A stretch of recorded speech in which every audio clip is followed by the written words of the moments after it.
Bonsoir à tous et à toutes, très heureux de vous retrouver cette semaine. On va traiter un sujet qui se trouve dans la paracha de Toldot.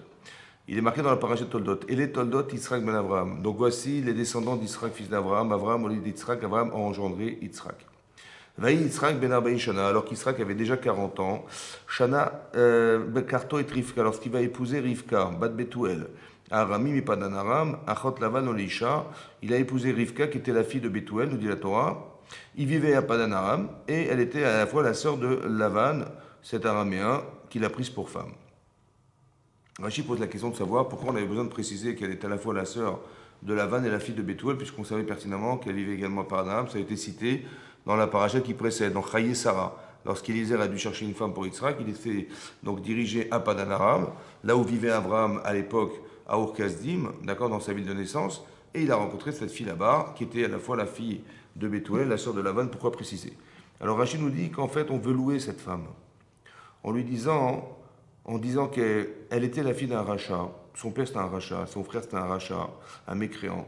Et elle vit dans une ville où il n'y avait que des richaim. Et malgré tout, malgré l'influence négative extérieure, autant que familiale et tout ce que vous voulez, elle est restée, cette femme, l'olam dam imasem. Elle n'a pas appris des erreurs de son père, de son frère et des gens habitant dans cette ville. L'olam dam imasem. Voilà ce que dit la Torah. Ça va? Maintenant, c'est intéressant de réfléchir à ça. Parce que on a plusieurs questions à se poser. D'abord, Avraham Avinu, il a un seul enfant unique, qui est un enfant exceptionnel. On va dire qu'Avraham, il est confronté à une population qui est carrément idolâtre, d'accord. Donc son plan religieux, c'est catastrophique. Son fils, il est le seul homothéiste enfant, disons, qui est issu d'Avraham Avinu. Et Avraham, il a un projet, c'est quoi? C'est de créer, de procréer le peuple juif. Bon, est-ce que c'est possible? Vu le contexte, ben, il a un fils exceptionnel, mais oui, il va trouver cette fille qui va correspondre à ce garçon. À part ça, ce garçon, il est spécial, hein, parce qu'il a fait la Kedat Yitzhak, c'est-à-dire qu'il a donné sa vie pour Hachem. Donc il est arrivé à un niveau, ouais, où est-ce que vous allez trouver une fille, ouais, dans la rue, là-bas, je sais pas où il va la trouver, qui correspond à ce genre parmi ses élèves, il n'a pas trouvé, d'accord. Il avait des élèves, Abraham. Sarah, elle a fait des balais de chouva, elle n'a pas trouvé, etc., etc. Donc il va demander Eliezer, va chercher dans ma famille. Mais bon, mais il va trouver qui là-bas? Ça va? Maintenant, c'est qui sa femme? Ben, c'est elle. Et son père, c'est un rachat, sa sœur, son frère, c'est un rachat, elle vit dans une ville de Rishaim. Ça veut dire que tout est hostile pour qu'on puisse imaginer qu'on va trouver une fille là-bas. C'est bon? Tout est hostile pour trouver une fille là-bas. Et c'est là-bas qu'il va trouver sa femme. Ça va? Qu'est-ce qu'on nous apprend ici? Qu'elle vivait à Padan Aram, qu'elle était la fille de Bethuel et la sœur de Lavan. Ça veut dire la pire des familles, quoi. La pire des familles, la pire des environnements, le pire de tout ce que vous voulez. Est-ce qu'elle a choisi cet environnement, elle? Non. Est-ce qu'elle a choisi son père? Non plus. Est-ce qu'elle a choisi son frère? Non plus. Qui c'est qui l'a mis là-bas? Qui c'est qui l'a fait naître là-bas? Hachem. Qu'est-ce qu'il veut Hachem? Je comprends pas. Tu cherches à marier, tu cherches à marier Yitzhak, bah, tu vas trouver une fille qui est dans un séminaire à Bnei-Brak, je vois, ouais, Jérusalem. Ah, c'est ça qu'on aurait imaginé. Oui? Ah ben non.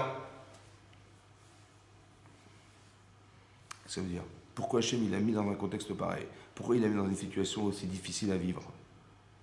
Mais non, il fallait la mettre dans une facilité beaucoup plus importante pour elle, la pauvre. Hein, c'est ça qu'il fallait, non? Pourquoi Hachem il a fait ça? Ça va? Maintenant, ce qu'il faut comprendre, c'est ça. En fait, elle doit devenir la femme d'Yitzhak. Mais Yitzhak, il a fait la Hakedat Yitzhak. Ça veut dire qu'il a sacrifié sa vie, ouais, pour Akadosh Baruch Hu, ce qui est un niveau exceptionnel. Vous savez ce qu'il cherche, Hachem? Il cherche une fille qui est capable de faire sa propre Hakedah ailleurs. Il va trouver une fille qui s'appelle Rivka. Elle s'est sacrifiée pour son judaïsme, pour ses idéaux, pour ses valeurs. Elle s'est battue contre la rue. Voilà. Elle a dit, moi, je veux pas ressembler à ça. Mon père n'a pas en rêve. Mon frère. Donc elle s'est battue. Donc elle a musclé cette condition féminine très forte en elle. Ouais. Et elle s'est tellement battue qu'elle a réussi à atteindre un niveau exceptionnel où elle peut épouser Yitzhak Avinu. Je ne sais pas si vous vous rendez compte du truc. Ça veut dire que qu'est-ce qu'on apprend de là? Ouais. D'apprendre, je pense qu'on peut apprendre déjà des choses. Il y a des gens qui, vous savez, il y a des gens qui disent, ouais, mais si j'avais eu des parents comme ça aurait été différent. Si j'avais eu des frangins comme ça aurait été différent. Une famille comme ça aurait été différent. Vivre dans un autre endroit, j'aurais préféré vivre ailleurs, ça aurait été mieux pour moi. Oui. Est-ce qu'on a le droit de se plaindre de ce qu'on ne contrôle pas? Hein? Non. Pourquoi? Parce que se plaindre, c'est se plaindre contre celui qui m'a fait naître ici. Vous avez compris? En vérité, c'est exactement l'inverse. Là où je suis, c'était le meilleur endroit au monde C'était le meilleur endroit au monde, c'était les parents les mieux au monde, c'était les frères les mieux au monde. Il a fallu que je me batte contre eux, ouais, c'est ce que j'ai dû faire. Voilà, je l'accepte. Vous avez compris? C'est pas l'inverse en me disant ah mais c'est quoi ce bon Dieu? Moi il m'a fait rencontrer un père comme ça va pas. Je sais pas moi un frère comme ça va pas du tout. L'endroit où je vais, mais j'aurais jamais imaginé vivre là-dedans. Ça va? Est-ce qu'on ne peut pas regretter quelque chose qui n'est pas issu de ses choix? Si elle avait choisi de vivre à Padanaram, j'aurais dit, elle a un problème. Mais c'est pas elle qui a choisi. Elle est née contre sa volonté dans un espace dans lequel elle aurait peut-être jamais voulu vivre. Mais c'est parce qu'elle n'a pas voulu vivre là que Hachem il a fait en sorte que c'est parce qu'elle voulait pas qu'elle a défendu autre chose. Vous avez compris ce qui s'est passé? C'est ça. Ça veut dire que l'endroit où on se trouve, c'est le meilleur endroit où on aurait dû vivre. Après, peut-être ça a des conséquences. Voilà, maintenant je vis là, j'ai plus envie de vivre là. Ok, mais c'est parce que tu cherches autre chose ou mieux, une condition plus importante ou un confort ou plus important ailleurs, parce que tu as vécu quelque chose qui était une difficulté en soi. Hachem, il voulait que tu vives là-dedans. Ça va? Un petit peu comme. Moshe Rabbeinu, c'est celui qui va un jour être le sauveur d'Israël. C'est celui qui va être le seul au monde capable de monter sur le mont Sinaï et de donner la Torah. Le seul au monde qui va être capable de nous faire survivre dans le désert. Le seul qui va nous défendre auprès d'Hachem. Bon. Son histoire personnelle, c'est quoi? Moshe Rabbeinu, il est né d'un couple qui était Amram et Yochebed. Ça va? Ok. Maintenant, à l'époque, Pharaon avait décrété que les garçons qui naîtraient, on les tuerait. Bon, elle accouche prématurément. Et il s'avère que c'était un garçon. Elle accouche au 7e mois, donc 7, 8, 9. Elle garde son enfant 3 mois. Au bout des 3 mois, elle sait pertinemment que l'armée égyptienne, les soldats vont venir chez elle, voir ce qu'elle a accouché. Si c'est un garçon, ils vont le tuer. Et si c'est une fille, elles sont vives. C'était prévu comme ça. Mais elle sait que c'est un garçon, qu'est-ce qu'elle fait? Elle prépare son petit berceau, elle le met dans le Nil. Maintenant, vaille que vaille, c'est pas où il va aller. Où est-ce qu'il va? Où est-ce qu'il a débarqué, Moshe Rabbeinu? Hein? C'est la fille de Pharaon qui va le récupérer. Il va grandir dans le royaume. D'accord? À 3 mois. Ouais? Bon, là où tout le monde aurait rêvé d'être. Bah oui. Bon, qu'est-ce qu'il va devenir Moshe Rabbeinu dans le palais de Pharaon? À votre avis, il va dire quoi? Combien de chances il a de s'en sortir? Ça veut dire de rester dans son judaïsme. Ses parents, c'est Amram, c'est le Gadolador, le plus grand de la génération. Sa mère, c'est une femme exceptionnelle dans la Torah. Et Myriam, on sait qui c'est Myriam. Ouais, il y a eu Aaron Cohen, Cohen Gadol. Voilà, c'est le style de la famille. Ça va? Hachem, qu'est-ce qu'il fait? Il prend cet enfant, il le fout carrément chez Pharaon. Bah, il va s'assimiler. Hein? Il est né là-bas, carrément né là-bas, quoi. Et c'est lui qui va nous sauver d'Égypte. Ah bon, vous croyez? Ah bon, vous pensez? C'est lui qui va nous donner la Torah, vous pensez que c'était lui? Mais qu'est-ce qu'il fait, Hachem? Je comprends pas. Il fait des trucs, des fois, c'est incompréhensible. En fait, il nous met à l'endroit où on doit être. Vous avez compris? C'est là-bas on va devoir lutter, on va devoir. Vous savez, il a eu du courage, il avait une notion de justice très forte. Il n'était pas compromis par tous les intérêts le confort qu'il avait d'être dans le palais de Pharaon. Tout ça, il a mis de côté. Il a dit non, je suis désolé. Il a été carrément tué l'Égyptien et il s'est compromis toute sa carrière. Il a compromis, il s'est sauvé. Il est parti en Éthiopie. Mais ça veut dire, vous avez compris ce que je veux dire par là, c'est que il faut savoir qu'on est dans un monde, ouais, où il n'y a pas forcément, il y a des combats permanents, ouais, et ce combat permanent, en fait, c'est lui qui va nous muscler, qui va nous construire. C'est lui qui va nous construire. C'est des choix qu'on va devoir faire et qui vont nous construire. C'est un petit peu le même enseignement que je tire de là, c'est-à-dire que on doit essayer de comprendre et accepter l'idée que là où on se trouve, c'est là que notre vie se passe. On ne doit pas dire ouais, mais qu'est-ce que je fous là, mais c'est quoi ses parents, c'est quoi ses frangins, c'est quoi ses frères, des sœurs, c'est catastrophe. Je me plains de ce qui m'arrive. Je suis en critique en pensant que j'ai bien compris, voilà ce qui m'arrive, et je suis en critique de ce qui m'arrive. Non, tu dois essayer de comprendre comment tu peux, qu'est-ce que tu dois faire sur terre, qu'est-ce que veut Hachem de toi, voilà. Qu'est-ce que tu fais là, qu'est-ce que tu fais dans cette famille, qu'est-ce que tu fais dans ce milieu, on n'avait rien à faire ici. Bah, c'est là que tu vas évoluer. Comment évoluer? Bah, tu vas te battre contre le milieu environnant. Tu vas refuser, tu vas être cohérente, tu vas être logique, tu vas être saine d'esprit, tu vas avoir du bon sens. Tu dis mon père il fait n'importe quoi, mon frère il fait n'importe quoi, ce peuple dans lequel je suis, le village dans lequel j'habite ou la ville dans laquelle j'habite, mais c'est pas du tout ce que j'aurais voulu, quoi. Et donc en fait en refusant ça, c'est comme ça que tu vas choisir. Ça va? Ok. Et c'est comme ça qu'elle devient la femme d'Israël. Ok. Ensuite c'est marqué, donc il va épouser cette femme. Maintenant, ils vont attendre 20 ans pour avoir des enfants, ce qui est énorme. Et là, c'est marqué, le passouk qui suit, c'est marqué passouk kafalef. Vayaetar Yitzhak Lachem. Il a prié fortement, très violemment, très fortement Yitzhak Lachem. Il a prié Hachem. L'enochachishto, en présence de son épouse. Rachid nous explique qu'elle était là. Que chacun priait pour l'autre, en fait. Dans la chambre où il priait, sa femme priait, il dit mon mari, j'ai un mari exceptionnel, c'est un grand sadique, il mérite d'avoir des enfants. Elle ne priait pas pour elle, elle priait pour son mari. Et lui, il priait pour sa femme, il dit j'ai une femme exceptionnelle, elle mérite d'être mère. Il prie toutes ses forces pour que sa femme elle tombe enceinte. Il s'est marqué, donc c'est ça en présence de sa femme. Pourquoi il prie? Quel objectif? Pourquoi? Qui a Karaï? Parce qu'elle était stérile. Vayatalo, Hachem a répondu à Yitzhak. À lui, il a répondu. Vataristo, donc il a répondu à la prière de son mari. À lui, l'eau c'est lui. Hachem il a prié, Yitzhak a prié et c'est lui qui a été répondu. C'est bon? Rachid dit pourquoi? Oui, alors le Midrash d'expliquer, parce que ne se ressemble pas la prière d'un tzaddik, d'un juste, fils d'un tzaddik. Yitzhak est issu d'une famille de tzaddikim, ça va? C'est-à-dire, son père c'est Abraham. Par contre, elle est une tzaddiket, il n'y a pas de photo, il n'y a pas photo. Seulement, son père c'est Bethuel Saracha. Et Nodoma ne se ressemble pas la prière d'un tzaddik ben tzaddik, d'une tzaddiket, fille d'un rachat.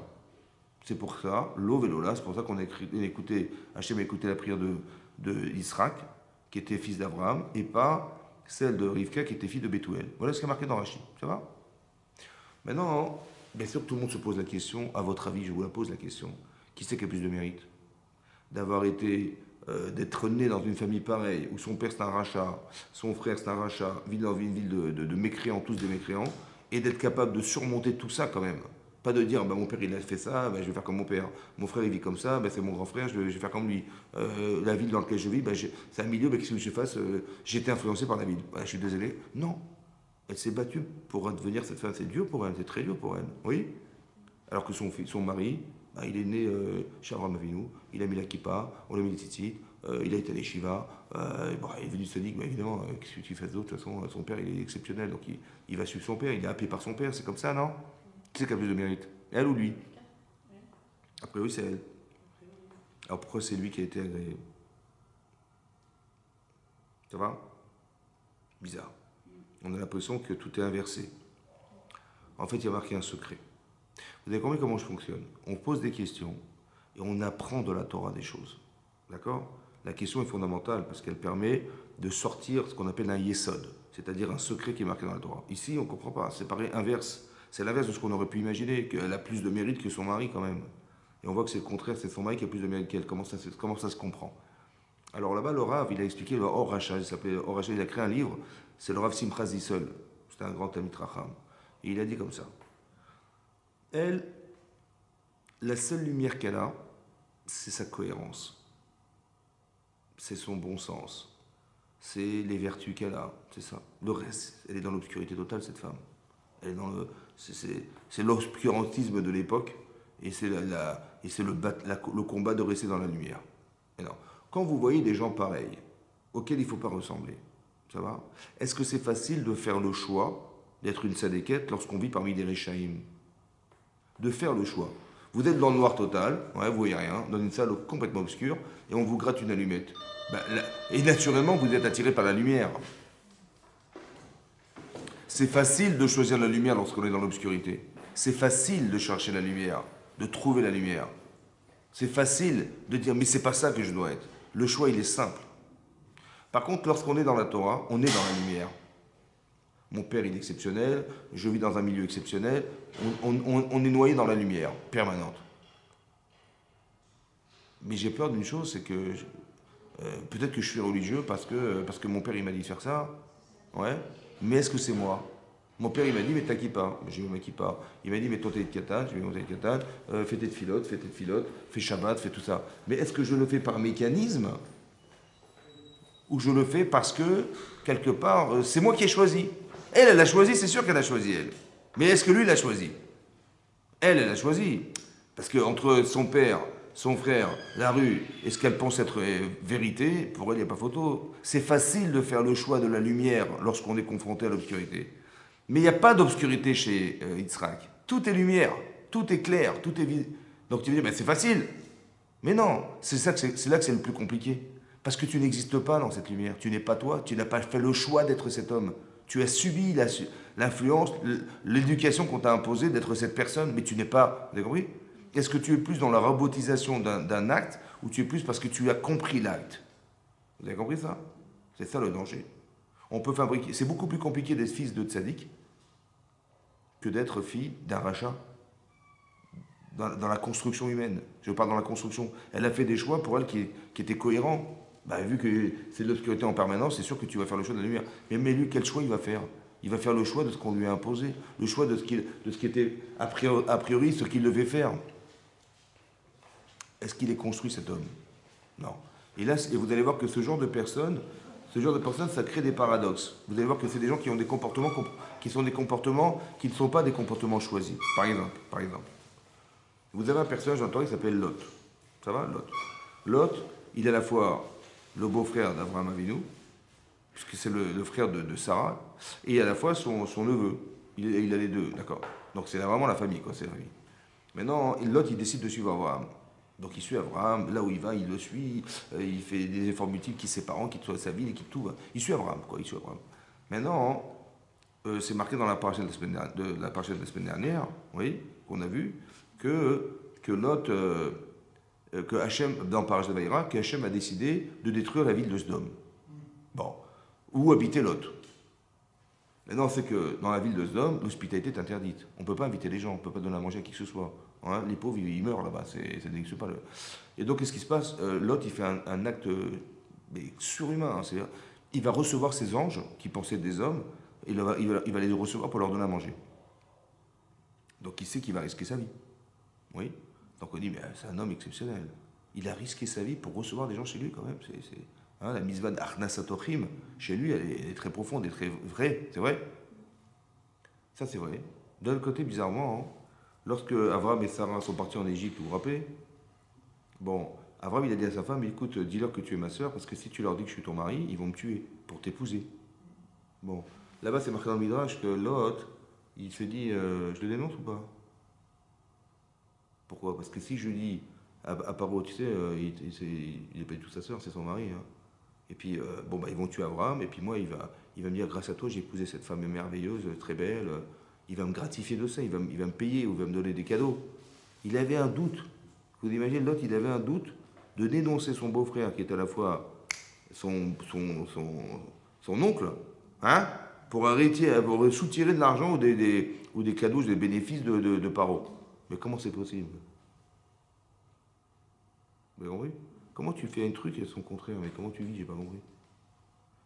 Oui? Comme ça, demande le Rav Dessler. Il répond comme ça. Ce que fait Eliezer, comment il s'appelle? Ce que fait Lot en recevant des invités, il le fait parce qu'il a été éduqué là-dedans. Il a plaisir à faire quelque chose qui est issu de son éducation.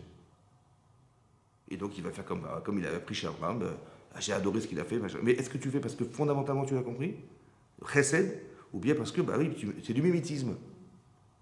Mais c'est du mimétisme, c'est pourquoi? Parce que si c'était vraiment chesed, est-ce que tu aurais osé dénoncer ton oncle, l'anti-chesed que tu fais à ton oncle, que de le condamner à mort sous prétexte que tu vas toi te gagner de l'argent? Vous avez compris pas? C'est là qu'on voit qu'il y a des choix qui n'ont pas été forcément faits. Vous avez compris? Il n'a pas eu la difficulté de faire ce choix. On lui a imposé ce choix. Vous avez compris? Il a dit, il faut que tu fasses du chesed. Ok, je fais du chesed. Je fais de la zaka, fais ta prière. Il n'a même pas compris à quoi ça sert de prier. Il faut prier. Il n'a pas compris pourquoi il faut faire de la charité. Il n'a pas compris. Vous avez compris? Vous avez compris ce qui se passe? C'est dur lorsqu'on est dans la lumière, oui, que de pouvoir faire des choix alors qu'il n'y a pas de contraste. Faire un choix, c'est entre la lumière et l'obscurité, c'est entre le blanc et le noir. Tu dis, bah, qu'est-ce que tu veux faire, blanc ou noir? Tu dis, bah, moi je prends le blanc, ok. Mais il n'y a pas tout est blanc. Tu as un père qui est exceptionnel. Tu vis dans un environnement exceptionnel. Tu es religieux exceptionnel. Ton père, il est le gadolador. Mais c'est dur de trouver son propre identité lorsqu'on a un père comme ça. Donc c'est plus compliqué de se donner le droit d'être pour Yitzhak, à la différence de Rivka où elle, c'est facile. C'est pour ça qu'il a dû faire un effort énorme. Vous avez compris ce que je veux dire? Vous avez compris? Il a dû faire quoi finalement? Qu'est-ce qu'il faut faire dans ce genre de cas? Comment tu vas faire que tes enfants soient cohérents alors qu'ils vivent dans la Torah? Comment tu fais? Vous avez compris? Vous avez compris ça? Comment tu fais? Puisque tout ce que tu lui dis, bah, c'est l'évidence. Ouais. Tu dis, bah, c'est pas grave, voilà, je lui apprends l'évidence. Mais non, il n'a pas choisi l'évidence. On lui a imposé l'évidence. Choisir, c'est dire, tu aurais voulu être un goy, par exemple, ou être un juif. Il dit, ah, attends, laisse-moi réfléchir. Ben, après, j'ai bien compris, oui, je veux être juif. Ouais. Mais est-ce qu'on lui a proposé d'être confronté à ce qu'il n'est pas, pour dire, j'ai choisi d'être? On dit non, on lui a dit directement, non, on l'a enfermé dans une bulle. Vous avez compris ça? En fait, ce qui manque, c'est quoi qui manque? Il manque quelque chose. Il manque, en fait, il manque le questionnement. Vous avez vu que la première chose qu'on fait quand on arrive à Pessah, ouais, qu'est-ce qu'on fait avec nos enfants? On les interroge. Hein? Je leur dis pas, tiens, bah, raconte-moi ce que tu sais sur Pessah, dis-moi, quelle est la sortie d'Égypte, raconte-moi ce que tu sais sur Moshe Rabbeinu, je sais pas, sur qu'est-ce qui s'est passé en Égypte ou dans le désert, raconte-moi ce que tu connais. Non, je veux pas savoir ce qu'il sait. Je veux savoir Manishtana. Dis-moi la différence entre cette nuit et les autres nuits. Dis-moi la différence. Je veux que tu fasses des nuances. Je veux que tu te questionnes. Je veux que tu te poses des questions. Je veux que tu mettes un peu d'obscurantisme dans ta vie. C'est quoi la question? Ben, j'ai pas compris. Mais c'est quoi la question? Je sais pas. J'ai un problème. J'ai pas compris. Pourquoi on mange des matzot? Pourquoi on mange des matzot? Pourquoi on mange des matzot à Pessah? Hein? De faire du pain. C'est ça, ils n'ont pas. Khazak, parce que le pain n'a eu pas le temps de lever. Ça veut dire que votre mari, on est sorti d'Égypte, votre mari dit, Madame Bénichou, les chalotes, pardon? Ben les chalotes, alors, on va pas sortir comme ça sans les chalotes. Elle dit, mais attends, les chalotes, mais j'ai pas eu le temps, la pâte n'a pas gonflé. Ah, elle n'a pas gonflé, ah bah d'accord. Ben dorénavant, on mangera des galettes. Ça va? Ça va ou pas? Ça vous va ou pas? Et c'est pour ça qu'on mange des galettes. Parce qu'on n'a pas eu le temps de manger, de faire du pain. Faites comme ça. C'est mitzvah, c'est mitzvah. Bon. La Torah, elle existait avant le monde ou pas? C'est marqué dans le Midrash Rabbah. Hachem, Istakel Beroïta, il a regardé dans la Torah, qui existait 2000 ans avant la création du monde. Et après, il a créé le monde à partir de la Torah. Ça va? Or, dans la Torah, c'est marqué que le soir de Pessah, on a mangé des matzot. Oui ou non? Donc si c'est marqué dans la Torah, c'est marqué, c'est une information qui existait avant même l'histoire du monde. Donc est-ce que je vais faire la mitzvah parce qu'on est sorti d'Égypte ou bien la mitzvah n'a rien à voir avec la sortie d'Égypte? Disons avec les événements de la sortie d'Égypte. Vous avez compris? Vous avez compris? Qu'on n'a rien compris? Oui? Mais si vous ne vous posez pas des questions, mais vous ne comprenez rien à la Torah. Donc je vais dire à mon fils, alors t'as compris? Il me dit, j'ai rien compris. Alors je vais t'expliquer. Vous savez ce que j'ai fait? Je lui ai mis de l'obscurité dans sa lumière. Et je vais lui montrer la beauté de la Torah. Il me dit, ah, waouh, mais j'avais rien compris. En fait, la question, c'est une souffrance. Eh bien, je vais te soulager. Je vais te donner la réponse. Et vous pensez bien que si j'ai souffert de la question, je vais être soulagé de la réponse. Et donc, je vais la garder, la réponse. Je dis, ah, heureusement qu'on a la Torah. Vous avez compris ça? Ça veut dire que dans ce cadre-là, il faut qu'il y ait un questionnement. Il ne faut pas informer les gens. Il faut les questionner pour que l'information, elle devienne soi-même, elle devienne soi. Vous avez compris la différence? Ce travail-là, c'est celui d'Israël. C'est pour ça qu'Abraham, c'était le chesed, mais Yitzhak, c'est Gibor. C'est quoi Gibor? D'être Gibor, c'est être fort. C'est quoi Gibor? Ezéou Gibor. Ezéou Gibor, qui c'est qui est fort? À Kovesh et Yitzro, celui qui maîtrise son Yitzhara, celui qui comprend fondamentalement quelle est sa nature, celui qui comprend fondamentalement de quoi il est fait, celui il comprend complètement comment le Yitzhara, il peut essayer de le manipuler pour lui faire croire des choses qui sont peut-être logiques, mais c'est faux. Etc. Il fait un travail sur lui-même extraordinaire. Donc Abraham, il devient par l'extérieur de soi, c'est-à-dire il reçoit des gens, il comprend, il fait du chesed, il voit que finalement il s'épanouit autour des autres, ça c'est Abraham. Israël c'est l'inverse. Il va essayer de mieux se comprendre, de mieux s'accepter, de mieux, connaître son moi, de mieux éliminer tout ce qui fait défaut chez lui, etc. Vous avez compris, il fait un travail d'introspection qui n'a rien à voir avec... Il fait exactement l'inverse de son père. C'est pour ça qu'il va épouser Rivka, qui elle aussi, elle a dit, mais qu'est-ce que je dois faire? Je dois garder mes valeurs ou j'apprends de la rue? Qu'est-ce que je dois faire? Elle fait un travail sur elle-même, c'est sûr. Vous avez compris ce qu'elle fait? Mais c'est ça qui va se passer. C'est le questionnement qui va faire on accepte la Torah. À quoi ça vient répondre la Torah? Vous étudiez Rashi, vous étudiez le Chumash, vous étudiez n'importe quel texte. Vous avez compris ce qu'il a marqué? Vous avez lu Rashi, vous avez compris ce qu'a dit Rashi? Bien sûr, j'ai compris ce qu'il a dit. Mais est-ce que tu as compris à quoi il vient répondre Rashi? Vous savez que Rashi, c'est un génie ou pas? Rashi a écrit une explication sur le Chumash, sur le Nar, tous les 24 livres, sur tout le Chasse, tout le Talmud. Mais vous savez les connexions qu'il y a dans le Talmud? Les connexions intellectuelles. Il y a 2700 pages. À la yeshiva, on met une semaine pour étudier une page. Une page, une semaine. Une page, une semaine. Alors imaginez-vous combien il faut de temps pour étudier la Torah. Ça va? Et lui, il connaît toute la Torah, il a fait un pied rouge sur toute la Torah Kula. C'est-à-dire que ce qu'il a dit là, ça ne doit pas contredire ce qui est marqué 2000 d'apim plus loin. Mais pas c'est profond ce qu'il a dit. Donc Rachid avait des questions dans tous les sens. Oui, non. Maintenant, quand il a écrit ça, c'est pour répondre à tout ce qu'il avait comme questionnement. Vous avez oui? Mais c'est ça qui m'intéresse. C'est pas de savoir ce qu'il a dit. C'est de savoir à quoi ça vient répondre ce qu'il a dit. Mais qu'est-ce qu'il a dû penser pour écrire un truc pareil? J'ai compris ce qu'il a dit, bien sûr que j'ai compris. Mais qu'est-ce qu'il a... Mais pourquoi il a dit ça? Qu'est-ce qui l'a poussé à dire une chose pareille? Où est-ce qu'il avait mal pour avoir écrit un truc comme ça? Et à travers ce qu'il a dit, j'ai dit, ah oui, d'accord. Parce que moi aussi, j'avais la question. Il dit, ah, Rachid, si j'avais la question, je dis, Rachid vient répondre. Mais c'est ça qu'il a voulu dire, Rachid, vous avez compris? Vous avez compris ce que ça veut dire? Vous avez compris? Donc c'est pour ça qu'il faut s'interroger. Il faut s'interroger. On n'a pas eu le temps de faire du pain. Le temps de faire du pain. Comme s'il y avait une notion de temps qui s'introduit dans le fait de Pessah. Que Avraham, il a mangé des matzot. On l'a vu dans la paracha de Vaïra. Les anges sont arrivés quand? À Pessah.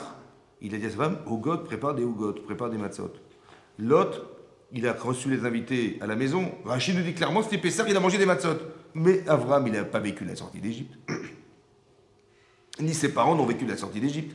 Et Lot, il n'a jamais vécu non plus la sortie d'Égypte, ni ses parents. Alors pourquoi ils ont fait Pessah?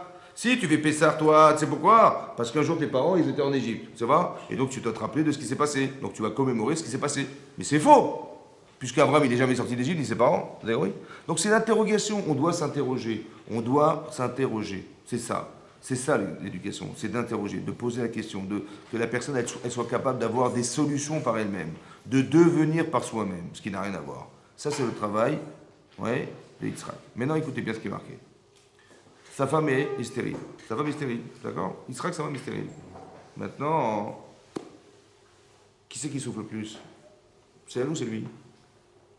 D'être stérile, d'être une femme stérile, c'est qui souffre le plus? Pourquoi c'est elle? Hein?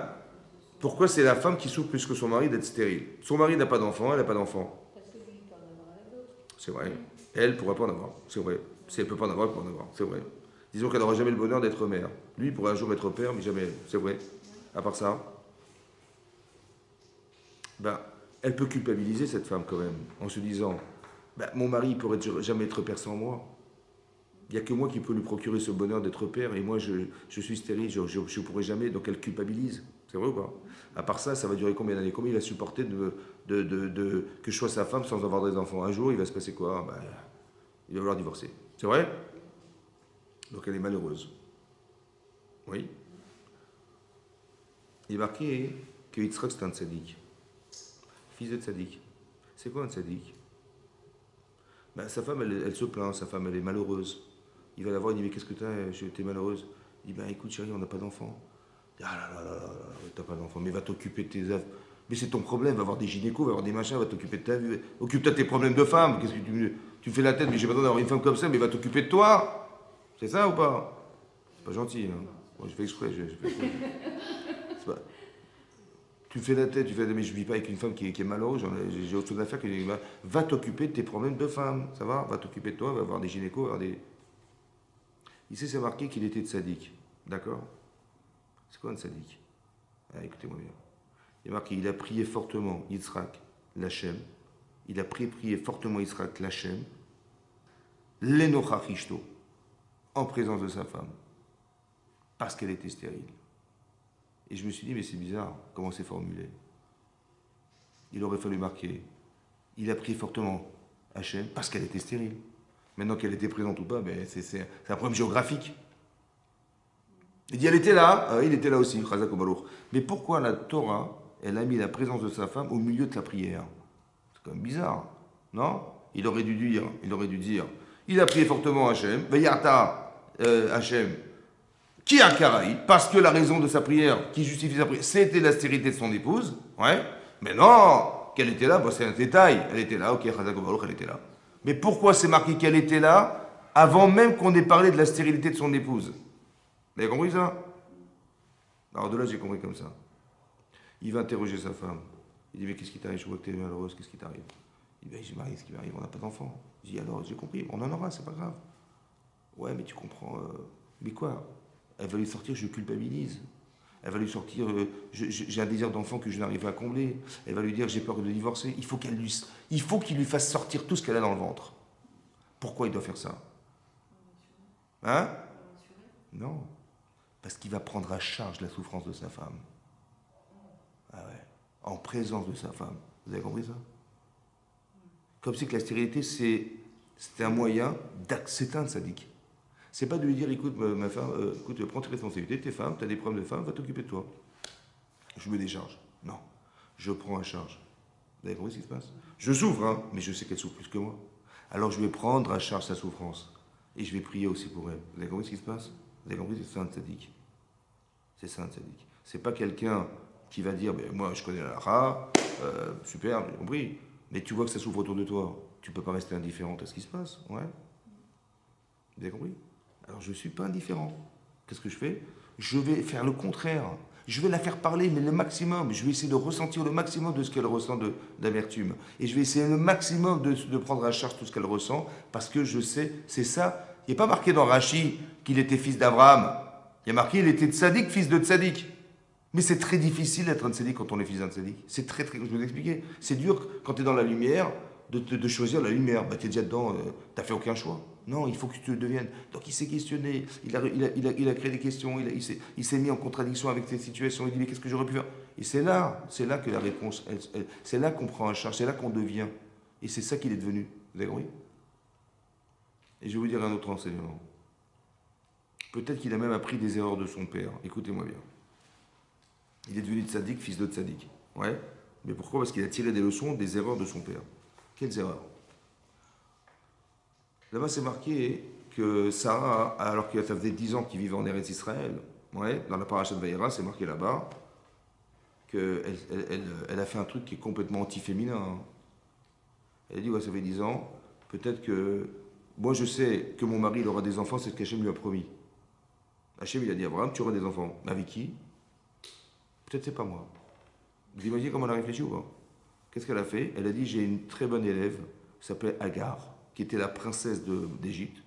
C'est mon élève. On appelle Shifrat Agar, mais c'est pas une femme de ménage, c'était la servante de celle qui devait servir, celle qui devait être éduquée chez Sarah. Son père, il a dit, écoute, tu n'as rien à faire chez nous, ton éducation, tu vas la passer chez Sarah et Abraham. Donc elle est partie, elle a suivi ce couple en fait. Elle a dit, la meilleure élève que j'ai, tu vas épouser cette femme, ou là, Ibané, peut-être que je construirai par elle une famille. Voilà ce qu'elle a dit. Ça va? Est-ce qu'une femme, elle peut faire un truc pareil? Hein? Ça existe, ça? Elle dit, tiens, on n'a pas d'enfant, tiens, j'ai une bonne idée. Hein? Non, j'ai une copine, elle est super sympa. Tiens, je propose un mari qui l'épouse, peut-être ça va marcher. C'est féminin, ça? Non. Qu'est-ce qu'elle a fait, en fait? Elle a sacrifié son féminin pour son mari. Vous imaginez ce qu'elle a fait ou pas? C'est énorme ce qu'elle a fait. Pour son mari, elle a fait ça. Bon. Finalement, Abraham, il épouse Agar. Elle tombe enceinte. Agar tombe enceinte. Et là, le problème, c'est qu'elle s'est vantée, dit la Torah. Quand il est marqué Veikal Gvirta BNA, est devenue sa maîtresse Sarah légère à ses yeux. Ça veut dire quoi? Alors Rachid expliquait qu'elle a dit, mais c'est qui la tzadikette à ton avis? C'est elle ou c'est moi? Mais si c'était elle, elle aurait eu des enfants depuis longtemps avec Abraham Avinu. Donc c'est qui la femme de ça? C'est qui la femme d'Abraham? C'est qui la femme d'Abraham? Dis-moi, c'est qui la femme d'Abraham? N'est-ce pas que c'est moi, puisque je suis tombé enceinte d'Abraham? Donc la vraie femme d'Abraham, c'est moi, c'est pas elle. Et tout à coup, elle entend ça, Sarah, et ça, elle va voir son mari, elle est virulente avec son mari. Elle dit, Hamassi alecha, l'injustice que je subis là, je la renvoie sur toi. Je t'ai donné cette servante, elle se moque de moi devant toi et tu ne réagis pas. Vous avez compris? Hachem ishpot benio bencha. Hachem il jugera entre toi et moi. Hachem jugera entre toi et moi. C'est-à-dire elle est virulente contre son mari. Pourquoi? Parce que vexée de voir que son mari, il ne réagit pas. C'est vrai? Rachid explique comme ça. Première explication. Attention. Il a dit, mais tu te rappelles quand tu as pris Hachem? Tu te rappelles, hein? Quand Hachem, il t'a dit, mais t'inquiète pas, tu as eu des miracles. C'est vrai qu'il a gagné la guerre contre les 4 rois à deux. Ils étaient tous les deux. Ils ont gagné la guerre contre les 4 rois qui ont battu les 5. Ouais, un truc de fou. Ils ont fait la guerre, ils ont pris du sable, ils ont jeté des lances, des flèches, des miracles incroyables. Ouais. Il a dit, mais peut-être que. Avant, il dit, mais peut-être que j'ai perdu mon salaire du monde futur parce qu'on m'a fait des miracles sur terre. J'ai survécu à la mort. Et donc Dieu, qu'est-ce qu'il a fait? Il a dû prendre tout mon mérite de mon futur pour me lui donner sur terre pour que je survive. J'ai dit, non, je te rassure, tu seras béméod. Ton salaire, il est aussi grand que d'habitude. Il dit, oh, c'est gentil, merci beaucoup, mais Ani Olech Hariri, je me déplace sans enfant. Je n'ai pas d'enfant. Et le seul qui va hériter de moi, c'est Eliezer, mais je veux pas que ce soit Eliezer, mon serviteur, qui hérite de moi et qui va transmettre la Torah. J'aurais tellement aimé, moi, être le vecteur de la Torah pour mes enfants et que eux, et que ça progresse et que ça puisse créer le peuple. C'est ça que j'aurais aimé. J'ai dit, t'inquiète pas, tu auras des enfants. Voilà ce qu'il lui dit. Sa femme, elle lui dit, mais comment tu as osé dire, je n'ai pas d'enfant? Toi, ça dit Rachi, hein. Il fallait dire, nous n'avons pas d'enfants. Chenez-nous. Et si tu avais dit nous, eh bien Hachem, il se serait souvenu de moi et j'aurais des enfants. Eh bien, tu vois, c'est une injustice. Elle lui dit, c'est injuste. Moi, je me suis donné complètement pour toi, en espérant que tu auras des enfants par le biais de cette femme. Elle s'est vantée et tu t'es moqué de moi, entre guillemets, en ne réagissant pas à ma souffrance. Attachomé à Bijoni Veshotek, tu écoutes ma honte et tu dis rien. Qu'est-ce qu'elle a voulu dire? Qu'est-ce qu'elle a voulu dire? Mais peut-être quand il a dit je n'ai pas d'enfant, ça veut dire nous n'avons pas d'enfant. D'où elle a compris que je n'ai pas d'enfant, ça veut dire je n'ai pas d'enfant. Où vous partez en vacances? Ben, je vais partir à Madrid. Mais bien évidemment, je ne pars pas tout seul, je pars avec ma femme et mes enfants. Et quand j'ai dit je, ça veut dire nous. Oui. D'où elle a su que je veut dire je. D'où elle a su que je, ça veut dire je et pas nous. Elle a su, vous savez pourquoi? Parce que si vraiment j'étais considéré dans ton cerveau, et que tu vois que cette femme, elle se moque de moi devant toi, ça veut dire, est-ce que j'ai une place dans ta vie? Si oui, tu aurais réagi. Mais si tu réagis pas, c'est que forcément, dans ta tête, la case Sarah, elle n'est pas tout à fait présente. Donc ça veut dire que ces jeux, c'est pas nous. Vous avez compris ça veut dire? Vous avez compris ça? Elle a dit à son mari, c'est une injustice que je subis. Et donc c'est pas normal, moi je me donne, mais je vois, elle est frustrée, vexée de voir que son mari n'est pas présent dans ses problématiques de femme. Ça va? Vous savez ce que fait Yitzhak? Il a vu ça, il a dit jamais ma femme je lui ferai un coup pareil. Vous avez compris ce que ça veut dire? Il est devenu tzadik ben tzadik. C'est-à-dire qu'il a tiré des leçons des erreurs de ses parents pour lui-même jamais les reproduire. C'est pour ça que dans cette paracha, il a prié, mais complètement pour sa femme, à la différence de son mari, qui est lui qui dit je. Vous avez compris? Il dit pas nous, il dit je. Comme si qu'il était pas un couple. C'est-à-dire que chacun vivait sa vie. Je vous dis ça, c'est grossier ce que je vous dis. Bien sûr qu'on parle d'Abraham Avinu, évidemment. C'est très fin ce qui est marqué ici. C'est-à-dire qu'il y a quelque part dans le comportement d'Abraham quelque chose qui, de façon très très fine et subtile, est démonstrateur que sa femme n'est pas assez présente dans sa vie. Parce que si c'était vrai, elle se serait vantée à garde devant sa femme. Il aurait dit, je suis désolé, tu ne parles pas de ma femme comme ça. D'accord? Tu es ma femme, c'est vrai, mais elle est aussi ma femme, et même plus que toi. Alors tu ne parles pas comme ça. La réactivité de cet homme aurait des démonstrateurs qu'elle vit en lui. Or, s'il ne réagit pas, c'est qu'elle n'est pas présente. Si elle n'est pas présente, bah, elle te dit, attends, c'est pour ça que je suis pas enceinte. Parce que Hachem, il veut bien me donner, mais il ne peut pas parce que tu n'as pas dit nous. On n'est pas un couple, c'est ça qu'elle lui dit.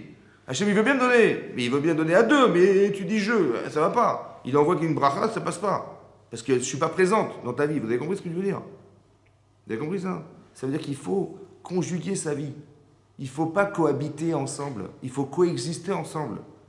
On n'est pas une entreprise. On est solidaire. Vous avez compris ça? Solidaire. Voilà. C'est ça un couple. Et ça, Abraham, il voit ça, il dit, ouais, j'ai fait une gaffe. Et Yitzhak, il voit ça, il dit, moi jamais je ferai ça. Vous avez compris? C'est pour ça qu'il a prié pour sa femme. À la différence de son père, qui lui, il avait prié, il avait dit je. Il n'avait pas dit nous. Et c'est ça que je voulais vous expliquer. Elle était présente dans sa vie quand il a prié, parce qu'elle était stérile.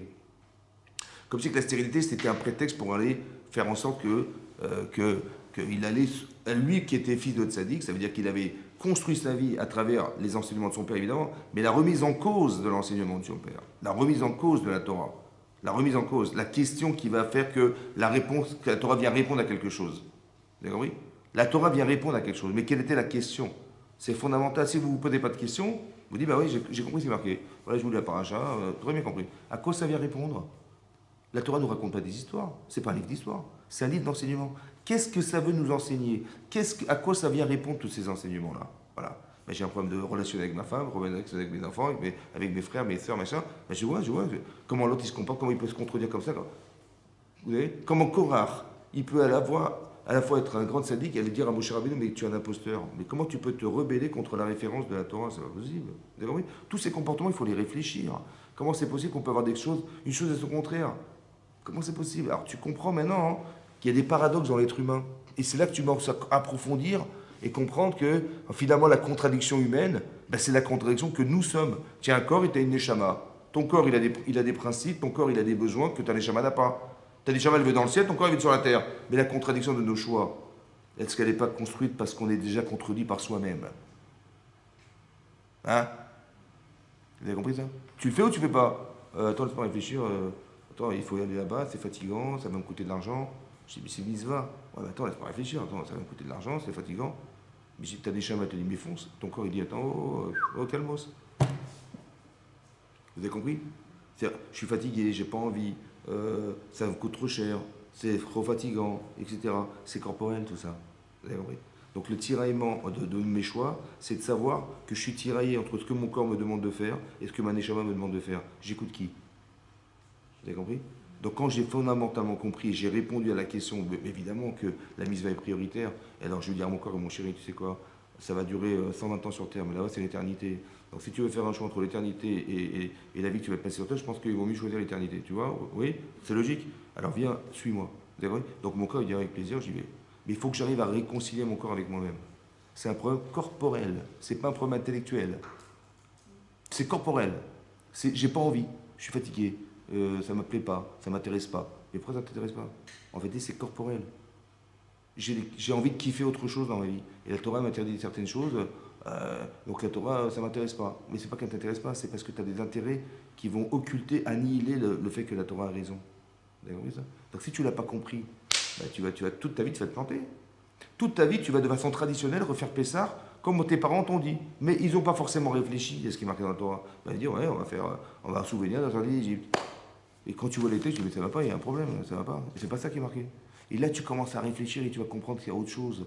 Le Hametz, c'est l'Yetzer. Le temps, c'est l'espace-temps dans lequel tu dois vivre, etc. 18 minutes, pourquoi 18 tu vois bien que quand tu tardes à faire les choses, et ben, tout à coup, ça devient du Hametz. Mais depuis quand? Parce que tu tardes à faire, ça devient du Hametz. Tu fais une mitzvah, si tu tardes à faire, elle devient du Hametz. Mais pourquoi ça devient du Hametz? C'était de la matzot. Pourquoi? Parce que tu tardes à faire la mitzvah, tout à coup, elle devient Hametz. Mitzvah baliatra, atar mitzena. Si tu tardes à faire une mitzvah, elle devient Hametz. Mais comment ça? Entre les photos de la Brit Mila du matin et celle de l'après-midi, c'est la même, hein? Elle est Hametz. Pourquoi c'est Hametz? Vous avez compris? Et c'est là que tu commences à réfléchir. Et là, ta vie, elle commence à changer. Si la mitzvah, elle est tellement importante, pourquoi tu la fais pas tout de suite? Si je vous dis, devant la synagogue, hein, il y a une valise, d'accord? Bon, elle est entrouverte. J'ai un peu compté les billets, il y a environ 2 millions d'euros, ça va? Bon, mais les passants, n'importe qui peut la prendre, hein, c'est abandonné. On y va ou pas? On verra demain. On y va demain ou on fonce? Mais si tu tardes, c'est que ça vaut rien. Si tu tardes à faire la mitzvah, c'est qu'elle vaut pas grand-chose. C'est ça le Hametz. C'est lui qui a gagné. Vous avez compris ça? Pourquoi tu tardes? On verra demain. La Brit Mila, on la fera dimanche. Tout le monde sera là. Mais pourquoi tu tardes? Mais si tu as vraiment envie de faire la mitzvah, mais c'est des milliards que tu vas gagner. Depuis quand tu tardes à gagner des milliards? J'ai pas compris. Depuis quand tu tardes? Ah, tu tardes. Donc c'est que les Tsaraï, c'est mêlé. Tu as compris? C'est ça le Hametz. Vous avez compris? C'est ça, Pessah. La liberté, c'est de pouvoir faire des choix en étant crédible dans ce que tu vas gagner de faire. Mais si tu n'as pas réfléchi, jamais de ta vie, tu comprendras ça. Il y a deux formes de liberté, vous avez compris? Il y a deux formes de liberté. Il y a celle qui est la nôtre, en sachant qu'on a été esclave. On a souffert d'être esclaves, donc aujourd'hui on est sorti d'Égypte. On sait ce que physiquement veut dire être libre. Mais il y a une autre liberté, messieurs, dames. Il y a la liberté d'être enfermé dans des principes dans sa tête où on est prisonnier de ça. Vous avez compris? Alors il faut se libérer. C'est ça la sortie d'Égypte. Le Mitzrayim en hébreu, ça veut dire l'Égypte. Mais Mitzrayim, c'est Metzarim, les limites. Il faut que tu sortes de tes limites. Ça va? C'est ça que c'est la sortie d'Égypte. C'est pas, on est sorti physiquement. C'est marqué dans la Gada de Pessah. C'est marqué que si Hachem ne n'avait pas sorti d'Égypte, ouais, dans la Gada, eh ben on serait encore aujourd'hui esclaves en Égypte. C'est vrai ou pas?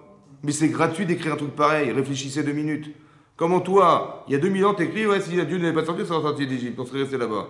Peut-être que les Américains nous auraient sorti d'Égypte. D'où tu sais? Vous avez compris ou pas? C'est pas ça qui est marqué. Il est marqué que si on était resté un peu plus longtemps, ça aurait été tellement accablant que psychologiquement, on serait resté des esclaves à vie. Si Dieu ne nous avait pas sortis, on serait resté esclaves à vie. C'est-à-dire on serait sorti d'Égypte, mais dans l'esprit, dire on est soumis. On n'arrivera jamais à faire tout seul quelque chose, jamais. D'accord? On aurait été soumis toute sa vie. Vous avez compris ce que ça veut dire? C'est ça l'esclavage. D'être soumis à des idéaux, d'être soumis à des pensées, d'être soumis à des complexes, d'être soumis à des angoisses, d'être soumis à des trucs.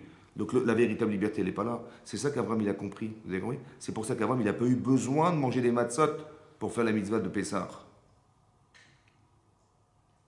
Vous avez compris la différence? Comme si Hachem il voulait faire coïncider l'histoire avec la mitzvah pour dire, mais si tu as compris que tu es sorti d'esclavage corporel, ça t'a libéré, mais comprends à travers ça qu'il y a un autre esclavage, celui de l'esclavage de son cerveau, l'esclavage de ses principes, esclave de emprisonné par... On a des chaînes dans la tête. On dit oui, c'est comme ça qu'il faut faire, fais comme ça. Bah, mais si tu vois que tu es malheureuse, tu es malheureux, c'est vraiment ça que tu penses qu'il faut faire, tu vois? Ouais, on peut avoir des complexes, on peut avoir des défauts, on peut être timide, on peut être je sais pas quoi. Tu vois, mais tu vois que tu es malheureux, tu es malheureuse comme ça. Alors essaie de libérer ça. Libère-toi, casse ces chaînes et libère-toi de ça. C'est ça la sortie d'Égypte en réalité. Vous avez compris ce que je veux dire? Mais si tu n'as pas réfléchi à toutes les contradictions et toutes les oppositions et toutes les questions que tu peux avoir dans la Torah, là tu dégages rien. Si tu apprends rien. Vous avez compris? C'est ça, je voulais vous enseigner. Vous avez compris? C'est ça. Donc c'est ça qui, c'est le contexte, il est comme ça. Donc elle va tomber enceinte. D'accord? Regardez comme c'est important ce qui est marqué là. Marqué va être à Bani Bekerba. Ça veut dire soit ça veut dire ils se sont disputés, ces enfants à l'intérieur d'elles-mêmes, soit ça veut dire ils ont couru. La route en hébreu ça veut dire courir. Il y a deux explications. Et la Barachid expliquait, c'est quoi courir?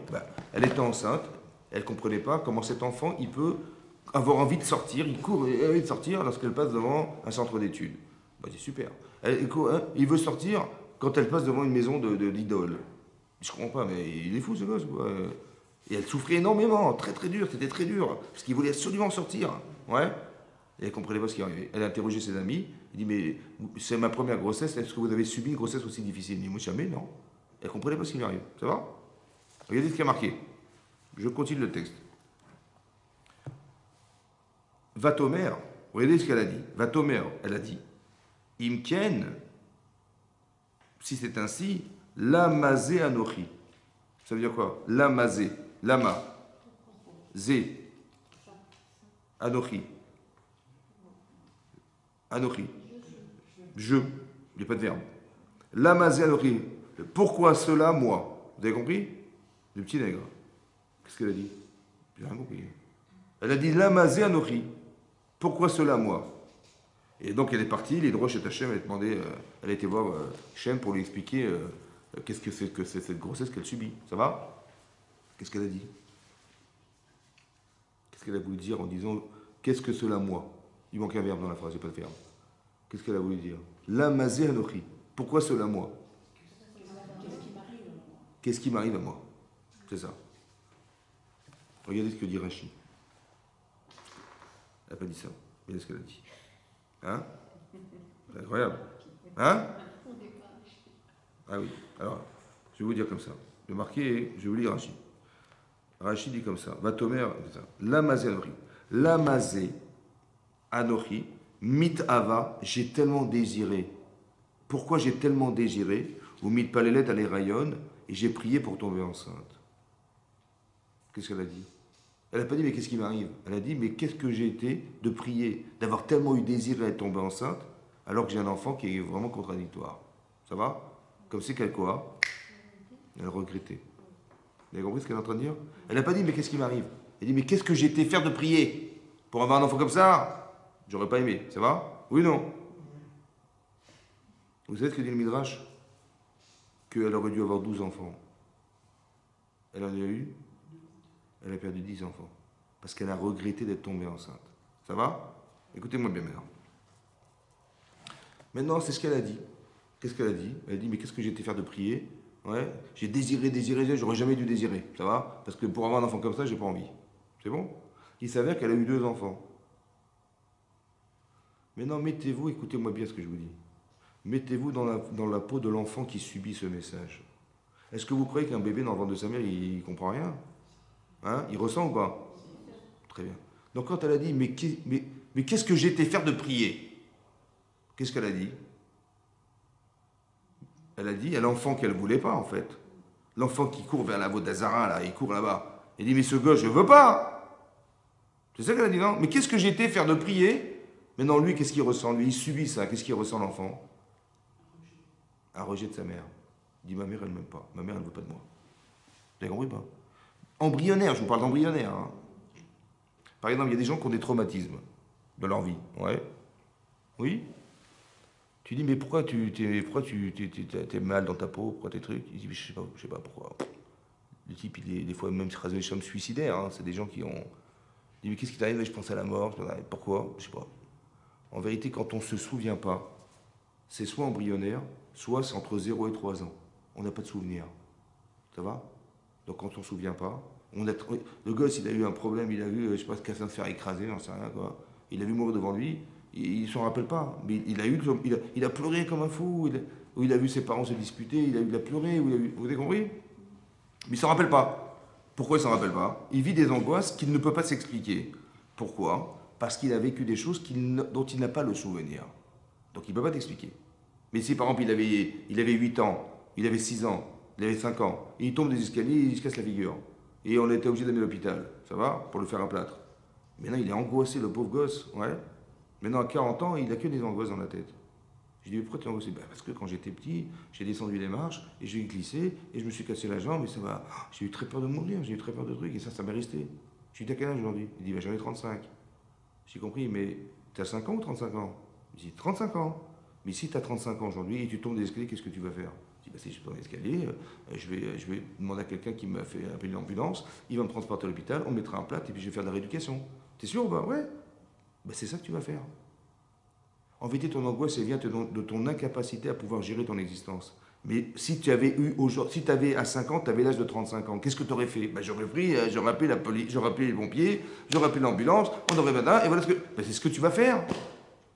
Et c'est ça qui va embêter d'angoisse. Tu vas faire ce que tu aurais dû faire. Le problème, c'est que tu transportes avec toi ton passé et tu vis en permanence avec ton passé. Mais débarrasse-toi de ce passé. Comment tu vas faire? Bah, tu vas dire, si j'avais eu, aujourd'hui, j'avais eu 35 ans à 5 ans, et ben je me serais réconcilié avec moi-même. Vous avez compris? Ça veut dire qu'on est en train de nous apprendre quelque chose de très important ici. On est en train de nous apprendre qu'il faut faire attention de ne pas faire subir à ses enfants des choses qui sont dures à vivre. Ça va? Regardez, écoutez-moi bien ce que je vous dis. Plus tard, c'est marqué que Esav, il va grandir. Il va grandir, Esav. Et Yaakov, il va grandir. Et il va se rendre compte, Yaakov, que son frère, il dénigre son droit d'aînesse. D'accord? Il va dire, écoute, je t'en prie, vends-le-moi, ce droit d'aînesse. Il va dire, ok. Il dit, pourquoi? Il a dit, mais dis-moi, explique-moi ce que c'est que le droit d'aînesse. Il dit, c'est simple. En tant qu'aîné, bah, tu vas devoir travailler au Beth Amikdash, comme c'était prévu au départ. C'était ça qui était prévu. Oui, que les aînés, ils vont travailler au Beth Amikdash. C'est vrai? Oui? Très bien.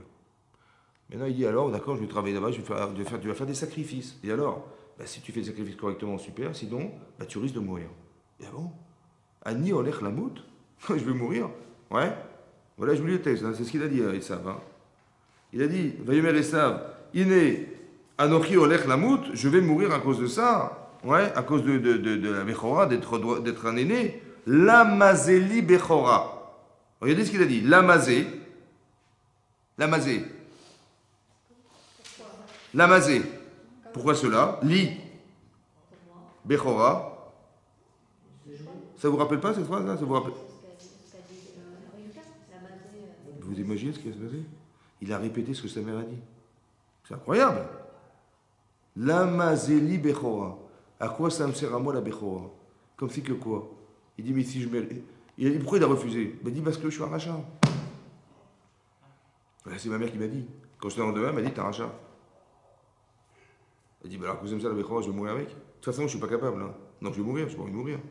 Donc il a fait un rejet de la Torah parce qu'on lui a dit qu'il n'était pas de sadique. Vous avez compris ce que je veux dire? On ne lui a pas donné les moyens Parce que dit, mais qu'est-ce qui m'arrive? Mais qu'est-ce que j'étais faire d'avoir imaginé que j'aurais eu des enfants un jour? Mais c'est n'importe quoi. Si c'est pour avoir des enfants, j'aurais préféré ne pas prier. Qu'est-ce que j'ai désiré tellement? J'ai eu un désir d'enfant, mais j'aurais pas voulu avoir des enfants. Elle regrette ce désir d'enfant. Mais quand elle dit ça, elle s'adresse à son enfant, en fait. Elle s'adresse à l'enfant qu'elle rejette, à l'enfant qu'elle aurait jamais voulu avoir, à l'enfant qu'elle. Eh oui. D'un côté, c'est bizarre parce que d'un côté, elle tombe enceinte de façon miraculeuse. Ouais. Est-ce qu'on peut naître rachat d'un miracle? Un miracle. C'est-à-dire Dieu lui dit, ouais, je te donne des enfants. Est-ce qu'on peut sortir un rachat d'un miracle? Non. Alors pourquoi elle a eu.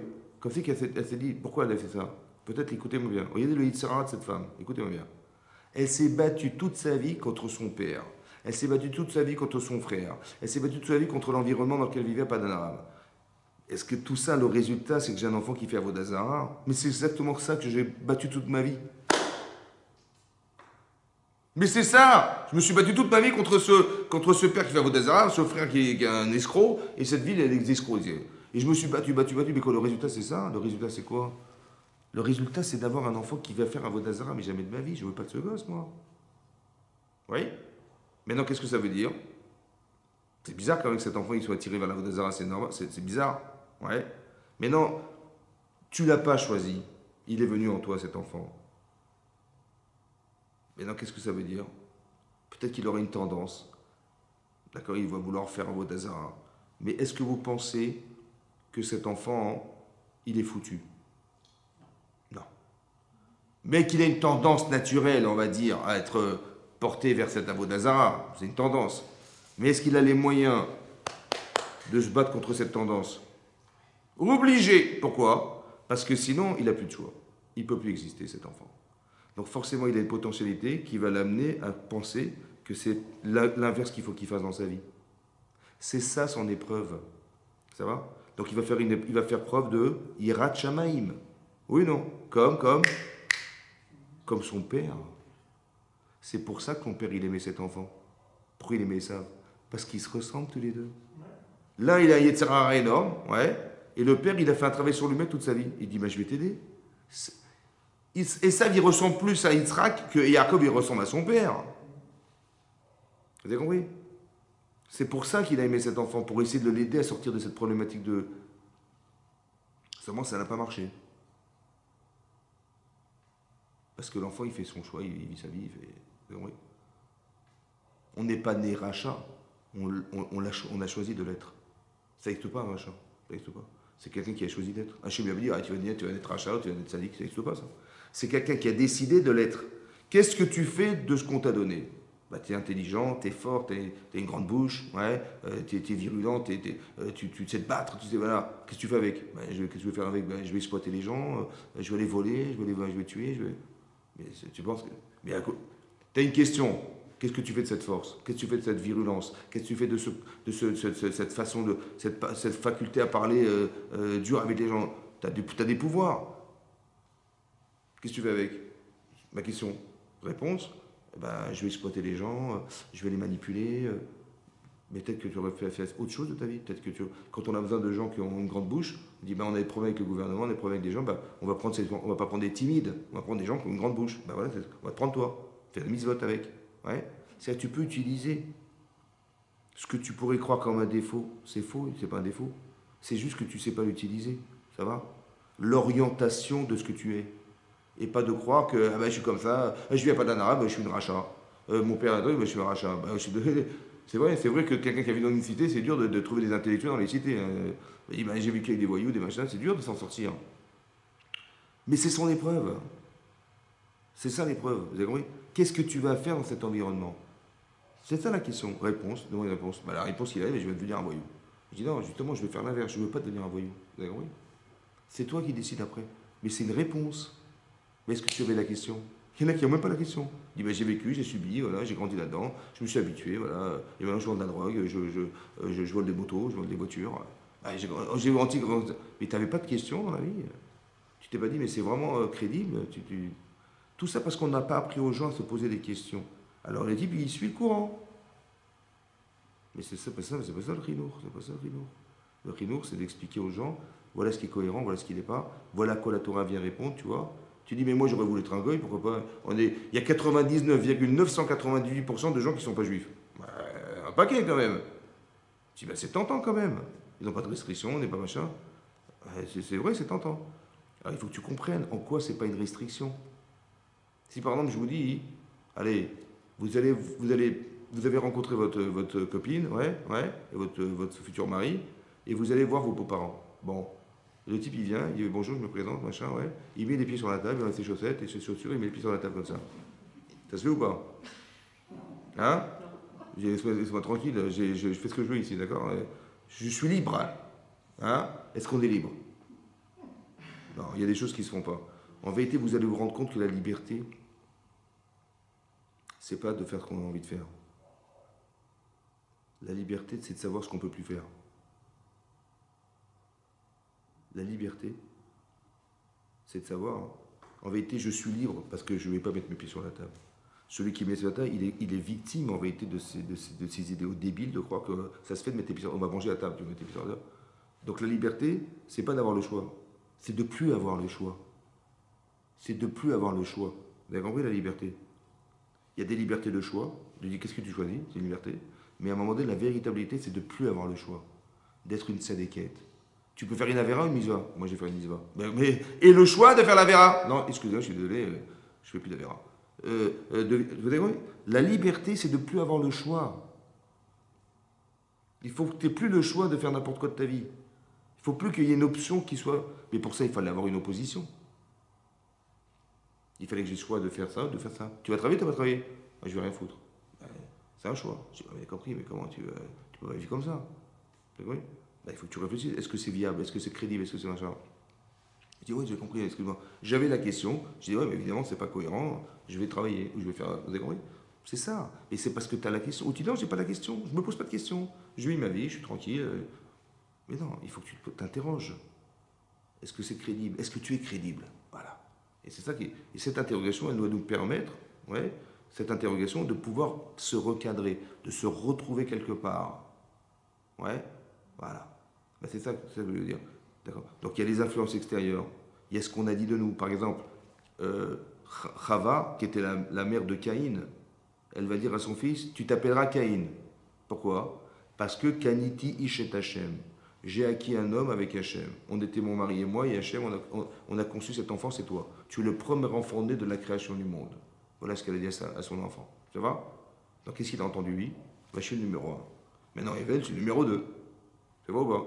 Donc ma mère, elle m'a dit, je suis numéro 1, je suis numéro 1. Qu'est-ce qui va se passer? Hachem, il va créer le corban de Evel. Il a combien de femmes, Evel? Il a 2 femmes, il n'y en a qu'une. Tout est inversé. Mais je comprends pas, mais c'est moi l'aîné, je comprends pas. Mais comment Hachem il a osé accepter le corban de mon petit frère et pas le mien, c'est pas normal. Comment Hachem il a donné 2 femmes à Evel et moi j'en ai qu'une, c'est pas normal. Vous avez compris? Je suis moi le Béchar, je vous rappelle, c'est moi. Ma mère elle m'a dit, c'est mon numéro 1. Et donc il va tuer son frère parce que sa mère elle lui dit qu'il est numéro 1. Donc Hachem il n'aura pas le choix, hein. Il n'a pas deux, il n'y a que moi. D'accord? Donc je tue mon frère, comme ça Hachem il n'aura pas le choix de. Vous avez compris quoi? Le problème c'est que est-ce que l'enfant il est capable d'accepter d'être le numéro 1? Tu dis des choses des fois, ouais, tu dis mais je vais le motiver, je vais l'imaginer, je vais l'apprendre. Mais le problème c'est que tu enfermes un Bechor dans la capacité à croire qu'il est seul. Et vous avez vu que tous les Bechor de la Torah, c'était des problèmes, hein, c'est des problèmes. Bah, tu vois bien que Caïn il tue son frère, ouais. Vous avez vu que Ishmaël il veut tuer son frère Yitzhak, c'est l'aîné. Vous avez vu que Esav il veut tuer son frère Yaakov. Vous avez vu que je sais pas, Réhouven il était Bechor, il a pas son droit d'aînesse. C'est dur de gérer son. Parce qu'il y a une charge, il y a une responsabilité de Bechor. Quand il y a un problème avec les enfants, on va voir le grand frère. Alors, qu'est-ce qu'ils ont fait tes frères? Est-ce qu'ils ont fait tes frères et sœurs? On va s'adresser à lui. Mais moi, toi, c'est pas moi, c'est lui. Mais tu es responsable. Il a le poids de ça, vous avez compris? Il a le poids de ça. Et donc, il faut tout le temps réfléchir à savoir qu'il a une charge sur lui. Donc, il faut soulager la charge. Il faut essayer de. C'est peut-être pour ça qu'on fait Pidyon Bechor. On rachète le droit d'aînesse des enfants. Pourquoi? Il dit, écoute mon chéri, t'es Bechor, mais tu n'as pas la pression, je te l'achète. Vous avez compris ce que je veux dire? Pour que le libérer, qu'il n'ait pas le poids d'être le Bechor. Il a la responsabilité, mais il n'a pas la charge. Il ne se sent pas chargé d'émotions, de savoir que qu'est-ce que va dire ma mère, qu'est-ce que va dire mon père, et s'ils font des bêtises, et j'ai des problèmes d'adulte alors que je suis qu'un enfant, vous avez compris? Voilà. Et donc il faut décharger au maximum. Et ce que je voulais vous dire par là, c'est les influences. Voilà, les influences qu'on peut avoir sur ses enfants, qu'on peut avoir sur l'environnement qu'il y a sur nous, etc. etc. Que Yitzhak, c'est un tzaddik, mais fils de tzaddik, il est devenu tzaddik. C'est pas qu'il était tzaddik, on n'est pas tzaddik comme ça naturellement. Ouais. Et comment on le devient? Parce qu'Abraham, il a cultivé ce rapport à la question, à la réponse, à essayer de t'expliquer en quoi la Torah elle répond à tes problèmes. Pas de dire il faut que tu fasses, il faut faire des mitzvot. Non, je sais que je dois faire, mais pourquoi je dois les faire? Et à quoi ça vient répondre chez moi? Vous savez, ouais. Pourquoi les juifs ils vont faire des mitzvot rationnelles et irrationnelles?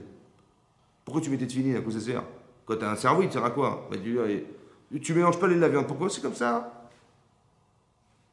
Mais pourquoi? Bah, c'est comme ça, la Imuna. Mais j'ai compris, mais si Hachem, il m'a donné un cerveau, c'est bien pour l'utiliser. Alors là, il me dit non, tu ne l'utilises pas.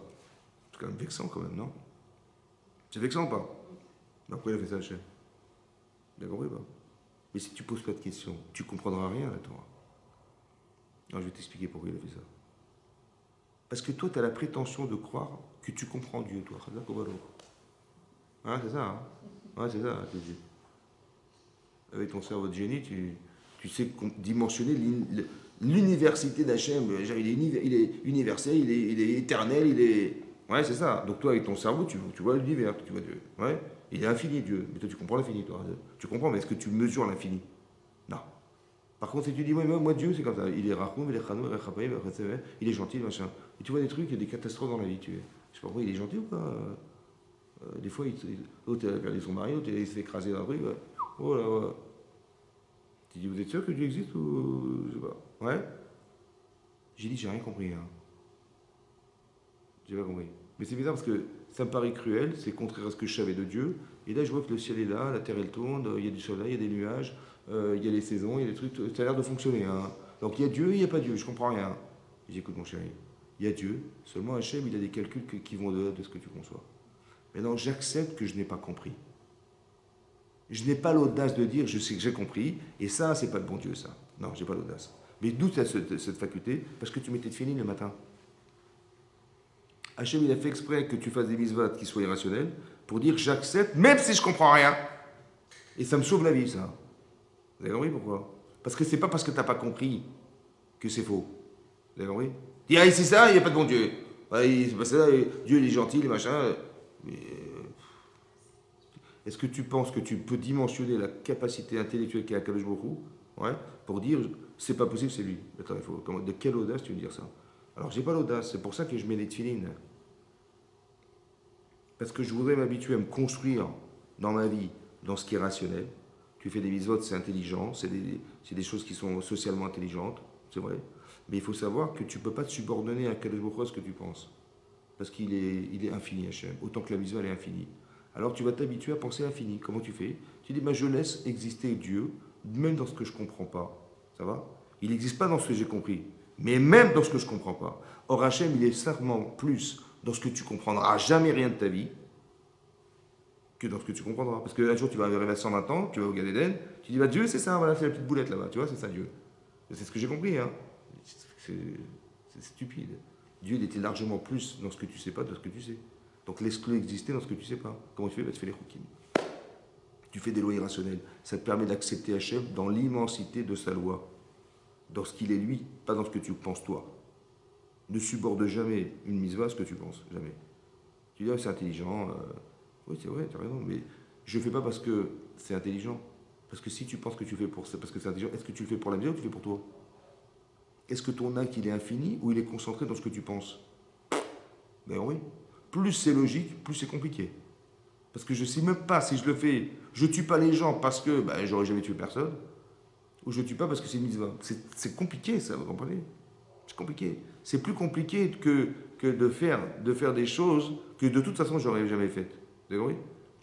Quand tu dis, il faut faire du chesed, oui, c'est logique. Mais tu fais parce que ça te fait plaisir, ou c'est parce que c'est la mitzvah? Ah, j'adore recevoir des gens, j'adore l'ambiance, j'adore un truc.